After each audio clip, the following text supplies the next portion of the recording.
Currículo, sinteticamente, é onde se organiza, se concebe e se organizam os conhecimentos, atividades e valores eleitos como formativos. Tá? Que deveria ser o mais democraticamente produzido. Envolver absolutamente todos os segmentos sociais, tá, interessados em formação. Bom, então, o currículo é isso. Quando a gente escolhe, a gente organiza os conhecimentos, as atividades, os valores, as habilidades que são eleitos como formativos. Se vocês perguntarem quem elege como elege, eu diria que ótima discussão se nós tivéssemos tempo aqui. Porque nós temos uma tradição de autoritarismo horroroso no que concerne a currículo. Quando a gente chega, o currículo está pronto. É um banquete, muitas vezes indigesto, em que você só fica torcendo para que o professor seja bom. Mas você nunca foi chamado a opinar sobre o que esses conhecimentos estão dizendo que é bom para a sua vida. Ainda continua predominantemente assim. Entretanto, para nós, aqui, em termos de preparação de mediadores, tá, é fundamental entendermos que todos nós produzimos atos de currículo quando nos envolvemos com os conhecimentos eleitos como formativo. Até aquela mãe que leva seu filhinho à escola, à educação infantil, e pergunta, eu quero ver o que é que ele vai aprender. É uma atriz curricular, é um ator curricular se colocando a partir da sua condição, da sua posição.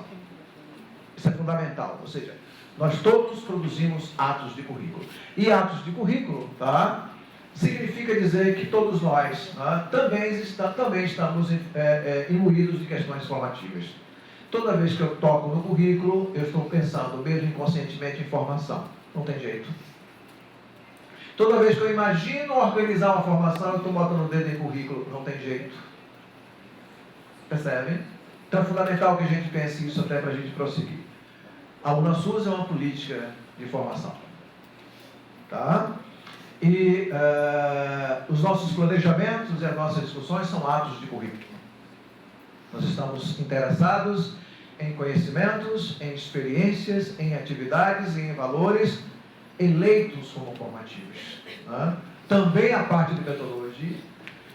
Constituir currículo como os atores envolvidos nesses processos, tá? Não é uma coisa que a gente ache por aí. Portanto, as políticas curriculares também produzem atos de currículo no nível político. E nós temos que nos perguntar sobre a qualidade dessas implementações. Vocês estão aqui hoje envolvidos e debatendo uma concepção política de currículo, que é fundamental que nós nos perguntemos sobre essa concepção política de currículo. Primeiro, nós imaginamos que dentro da experiência formativa, nós nos autoformamos. Tá? O meu aluno, tá? Aquela pessoa com a qual eu estou mediando, ele tem o poder de se autoformar. A autoformação, queiramos ou não, ela acontece. Eu posso até omitir, eu posso até não valorizar, eu posso até jogar fora. Como ali, por exemplo, Vivian lutou com isso o tempo inteiro, tá? Para mostrar que a sua formação e sua autoformação tinha valor.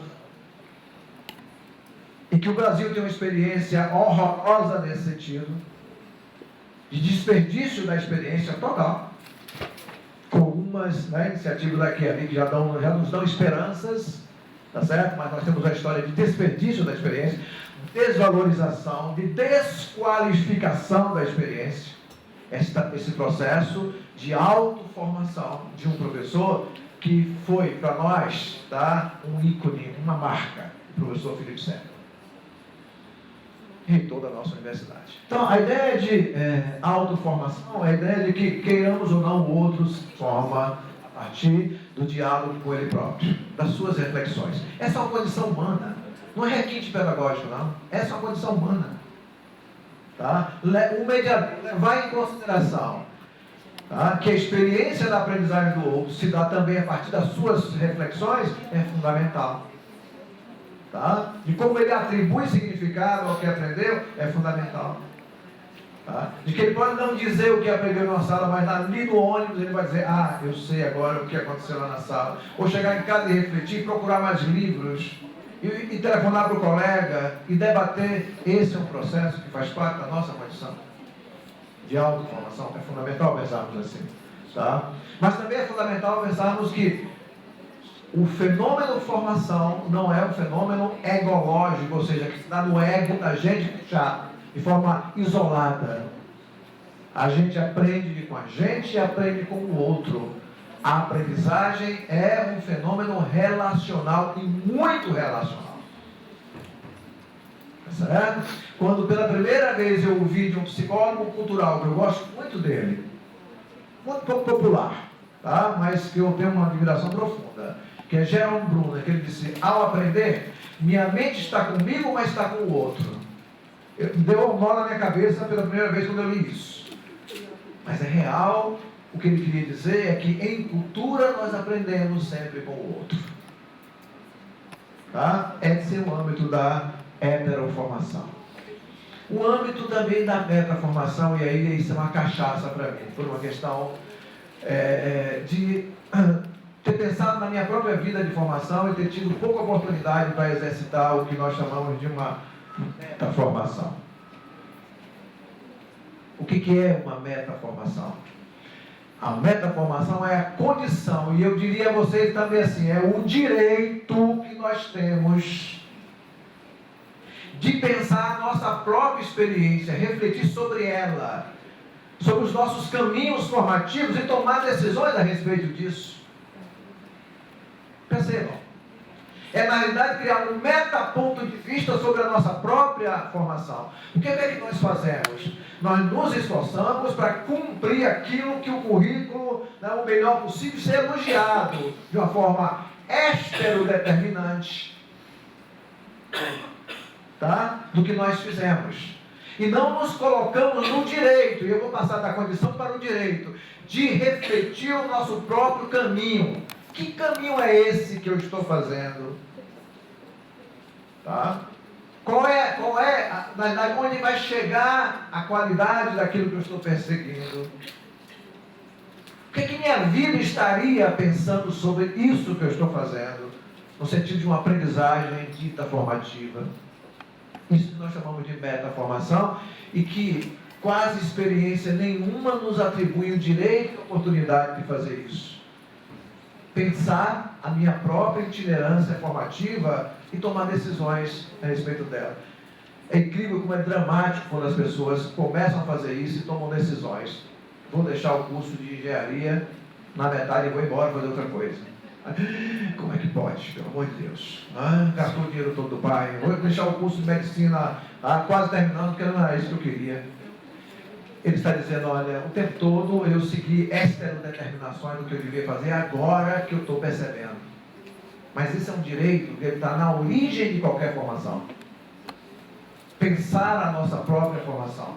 Fazer com que os nossos alunos, tá, ou os formandos, pensem a própria formação como processo de vida. O filme é uma lição disso. Tá? Nos coloca nessa condição.